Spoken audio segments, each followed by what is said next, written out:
Hello, it's Dr. Donna, and welcome to another episode of my podcast, Soul Talk and Psychic Advice.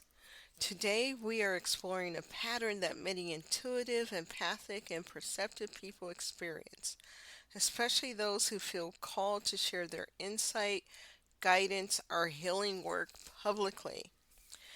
The pattern of playing small. Now, the reason why I talk about this is because I used to play small for many reasons, and there are other there are so many reasons why people do play small.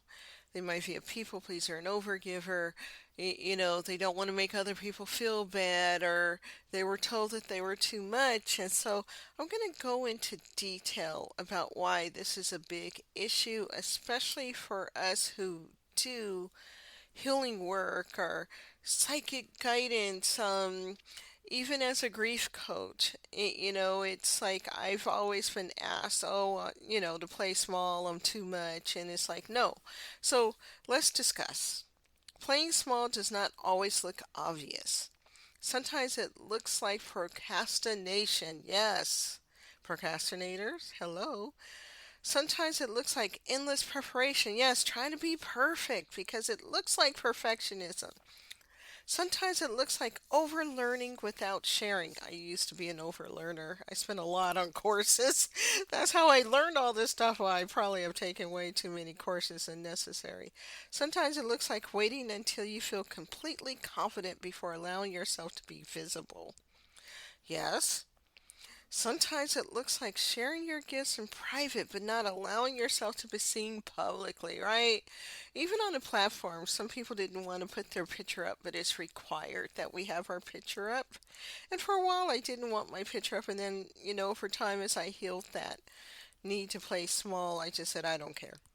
Here it is. Here I am. Here's my real picture. Now, sometimes it looks like minimizing your intuitive knowing so that others feel more comfortable. Yes, yes, I know I'm preaching to the choir. And sometimes playing small is not about a lack of ability, it's about nervous system protection. Being, because being seen can feel vulnerable, being seen can feel exposing, right? Being seen can activate fears of judgment, rejection, misunderstanding, or criticism, especially if earlier life experiences taught you that visibility was not always safe. So today we are going to explore why intuitive people often play small, the connection between visibility and nervous system safety, the difference between humility and self-suppression, how imposter syndrome shows up in intuitive work, because it does, how to allow yourself to be seen without abandoning yourself, and what embodied visibility actually looks like. And this conversation is not about forcing confidence. It is about creating internal safety for authentic expression. That's what it is. So we're not forcing confidence, just trying to make you more aware so that you can see the signs. Because I think a lot of people think when they over prepare that that's normal, or trying to be perfect, that that's normal, but it's not. It's hiding in some ways, right? Because when is something ever going to be perfect? So let's talk about how playing small is often a protection strategy.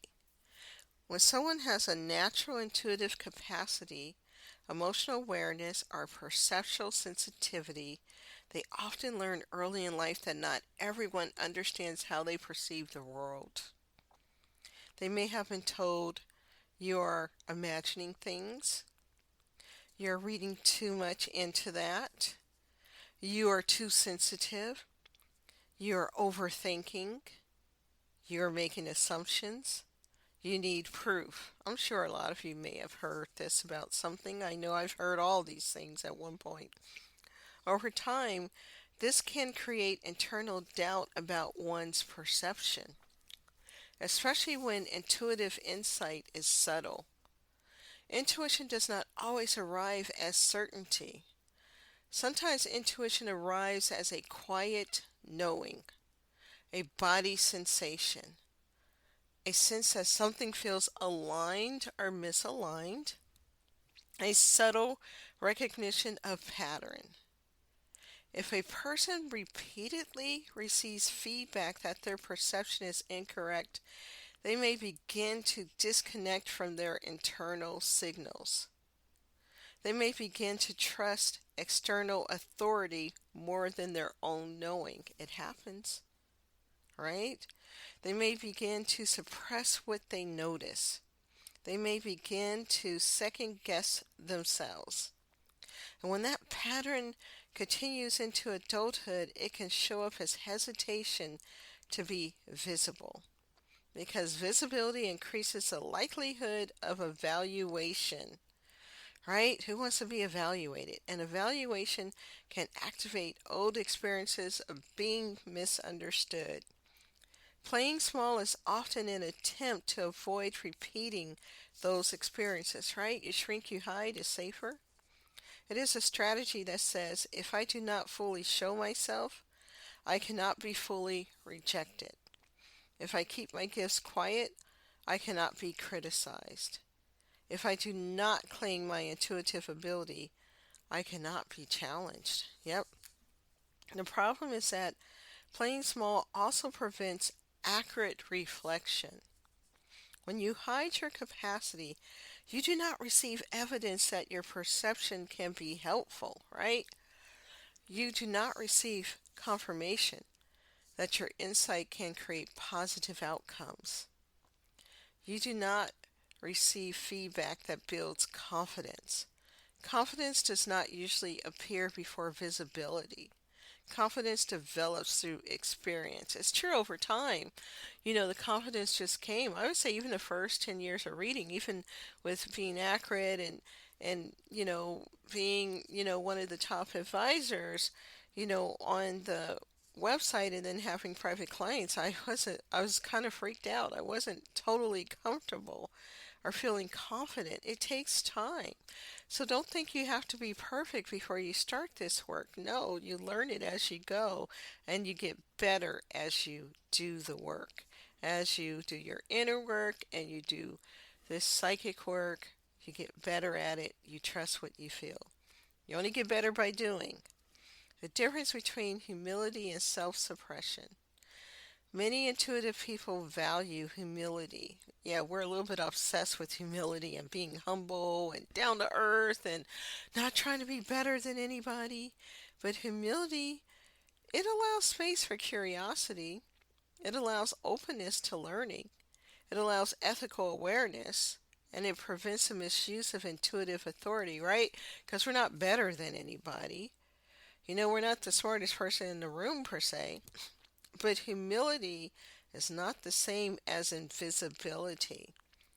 Humility does not require self-erasure. That's if you do it right. Humility does not require minimizing your ability. But a lot of times people think being humble is shrinking, or, playing small, being invisible. And that's not humility. That's actually dishonoring your gifts.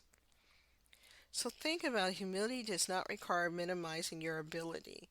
Humility does not require pretending you do not perceive what you perceive. Humility simply acknowledges that perception is always evolving. Yes. Self-suppression, on the other hand, often involves denying your capacity in order to maintain belonging. Self-suppression may sound like, I am probably wrong. This is probably nothing, but you're calling this humility, right? I do not want to sound strange. I should not say anything. I do not want people to think that I am too much. Who's been told that they've been too much? That they are too much? I have. It used to bother me, and now I just say whatever. I say you have the right to feel how you feel, but I'm going to keep doing me. I'm 55. You get tired of people's stuff as you get older and you just want to be you and do you. Self-suppression often comes from fear of disapproval. Humility comes from grounded self-awareness. Humility allows expression, right? Without inflation. Self suppression prevents expression altogether. Embodied intuitive work requires the capacity to share perception while remaining open to refinement. Yes, you're allowed to speak what you notice, and you are allowed to remain curious. Yes, you are. Both can exist simultaneously. Yes, they can. So let's talk about imposter syndrome in intuitive development. Because a lot of us empaths, intuitors, healers suffer from it. It takes time to heal that though. So if you have imposter syndrome or you think you do, which is really illusion imposter syndrome, how can you be an imposter if you have the gift? But imposter syndrome is common in intuitive fields because intuition does not always produce measurable outputs in the same way that analytical skills do, right? There's usually no scientific proof, so you just feel like an imposter. Intuition often involves interpretation, symbolism, emotional awareness, energetic pattern recognition, meaning making. You got to make it mean something, right? And because of this, intuitive people often ask, what if I am wrong? What if I am projecting? What if I am imagining this? What if I misinterpret what I am perceiving? What if people question my credibility? People will, so what? They question everybody's credibility. That's what the world is, right? So what? These questions can create hesitation, especially when intuitive work involves supporting others. Responsible intuitive practitioners do not want to cause harm. We don't. No desire to cause harm. They want to be ethical. They want to avoid overconfidence. They want to avoid making exaggerated claims. These concerns are valid. And sometimes ethical awareness becomes overcorrection. Don't do that. We're just sometimes too darn humble in the worst way.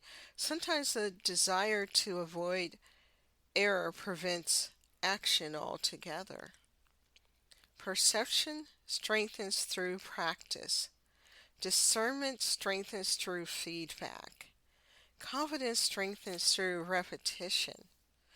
If intuitive perception is never expressed, calibration becomes difficult. Responsible intuitive development involves reflection, yes. Feedback, yes. Ethical guidelines. Ongoing learning. Definitely you want to learn and learn and learn. You don't want to stop. Self-awareness and willingness to adjust. Being visible does not mean claiming certainty about everything. Being visible means allowing your perception to participate in dialogue. There you go, right?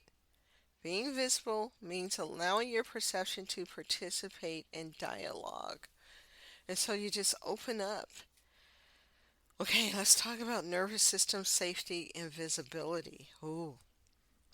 For many people, visibility activates the stress response, increased heart rate, increased self-monitoring, right? Increased internal pressure about being seen, increased concern about evaluation. People are going to criticize and judge. I found all sorts of crazy stuff about me online, and sometimes I responded and I said, where did you get this from?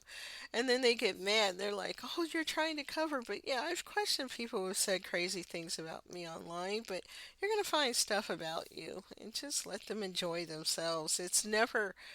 It won't hurt business. If you are truly ethical and doing your best work and you have the best intentions, and that isn't about being accurate all the time. We all miss things for many reasons. I need to do a whole podcast on what creates, inaccurate readings because I think sometimes people forget that we're dealing with humans, and even if you have a gift, you won't be perfect. Nobody's perfect in their work.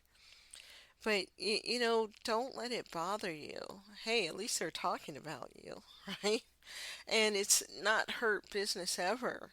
I have a secure business, and, if you're just getting started, you will have a secure business. So, the nervous system may interpret visibility as risk, especially if past experiences included criticism, ridicule, exclusion, or misunderstanding, right? The nervous system does not distinguish between social exposure and physical threat. It simply detects potential loss of belonging, right? We all want to fit in and belong in one way or another, even if it's subtle, you know? We just don't want to always stick out. Loss of belonging can feel threatening because humans are wired for connection. Embodied visibility involves gradually expanding capacity for being seen, right? You want to embody visibility, not forcing exposure beyond what feels resourced, right? What feels safe, not waiting until fear disappears. Fear may never go away, but allowing visibility to increase in tolerable increments, right? For example, sharing insights in writing, sharing insights in small groups. You know what? Just ask people if they want to, come for a group reading. You could charge them $10 or, so that they show up, or you can make it free. But, just kind of have that experience. Share insight with supportive peers. Find your support group. I do that in the Embodied Psychic Portal. I'm creating a support group, a safe place, sharing insight in structured environments, sharing insight with clear boundaries. It's okay to have boundaries. That's why you want to do somatic healing, so that you will feel safe setting boundaries, right? And you know what? Have a blog. Do a video blog, right? What do they call it? A vlog? Yes, with the V. A YouTube channel, go on TikTok, just start sharing. People are inquisitive. A lot of people may say they don't believe in this work, but in the United States alone, it's a $2.4 billion business. Worldwide, it's like $10 billion.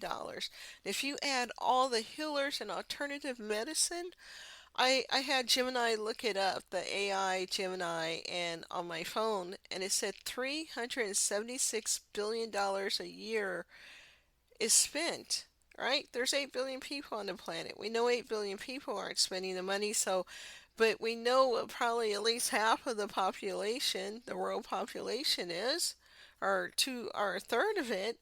And so it's a big business, all of this work. Don't feel like you're doing something weird or kooky, because people can say they don't believe it, but they're calling. The nice thing about calling a psychic line is that there's no pictures, right? They can see my picture, but I can't see them. I wouldn't know them on the street, but they may know me on the street. So there's anonymity, right? You get to be anonymous. But believe me, a lot of people support this work and believe in it. The military does, the CIA does, you know, police departments do, so don't ever feel weird. Okay, the nervous system learns through repetition, right, of doing these things. You get comfortable, you get confident. When visibility occurs without harm, internal safety increases. When expression is followed by supportive response, trust increases. When perception creates helpful outcomes, confidence increases. Safety does not come from hiding indefinitely. Safety develops through titrated exposure, just little by little. You titrate up, you take an additional step. So let's talk about this. Signs you may be playing small as an intuitive. You may be playing small if you delay sharing your work until it feels perfect. Yes. You consume large amounts of training but rarely apply what you learn. That was me for so long, but now doing this podcast, I'm actually applying all the courses I spent money on. I would do 160 hours minimum a year, and that's thousands of dollars. So I'm learning to apply it, and this year I'm under control with the courses. You may feel readily internally, but hesitate to take external action. You downplay your perception when speaking with others. You avoid describing your work clearly. You describe your intuitive ability in vague terms to avoid scrutiny. Done that. You compare yourself to others and assume that they are more qualified. You wait for permission before allowing yourself to be visible. You believe confidence must come first. It doesn't. It comes from doing it. You fear being perceived as inexperienced. We all were at one point, right? You feel tension when introducing your work. You feel concerned about being misunderstood. Some people will. That's okay. We're all going to be misunderstood about something. You feel pressure to prove legitimacy.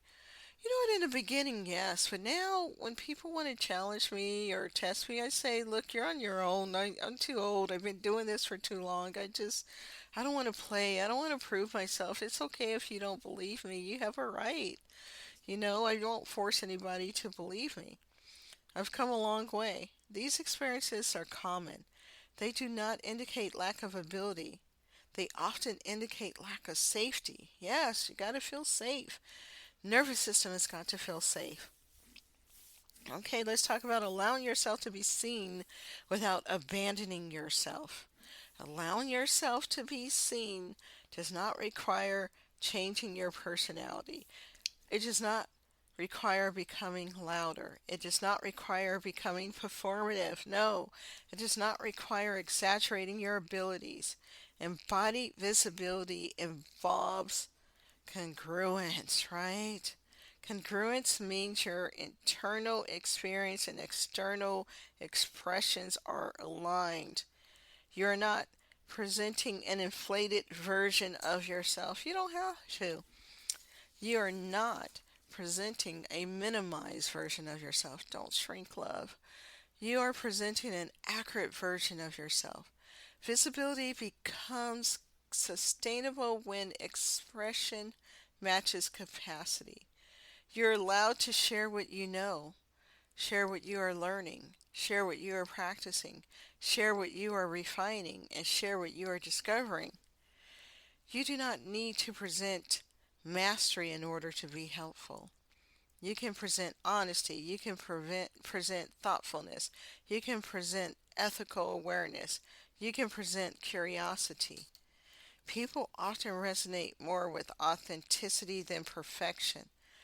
You know what? Because you can't be authentic and perfect at the same time. I talk about that when I discuss grief and being a healer.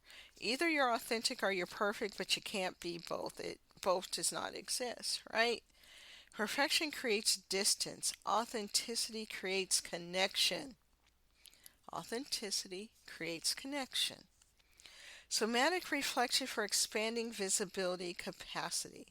If you would like to explore this gently, you might try this reflection. Bring awareness to your breathing, right? Notice the supports beneath your body. You might ask, what feels vulnerable about being seen? Notice what arises. You might ask, what am I concerned about could happen if others recognize my intuitive ability? Notice sensations rather than analyzing thoughts. You might ask, what would feeling supportive while being visible look like? Allowing the body to respond. Visibility does not need to occur all at once. It can develop gradually.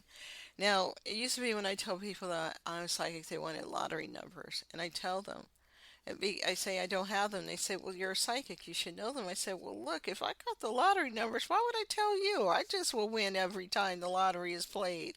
I just keep all the money for me. Psychics are not supposed to have an advantage over anyone. We are messengers. We are not better than. We are not superior. We aren't more enlightened and evolved or whatever. We're not better than anyone. That's important to remember.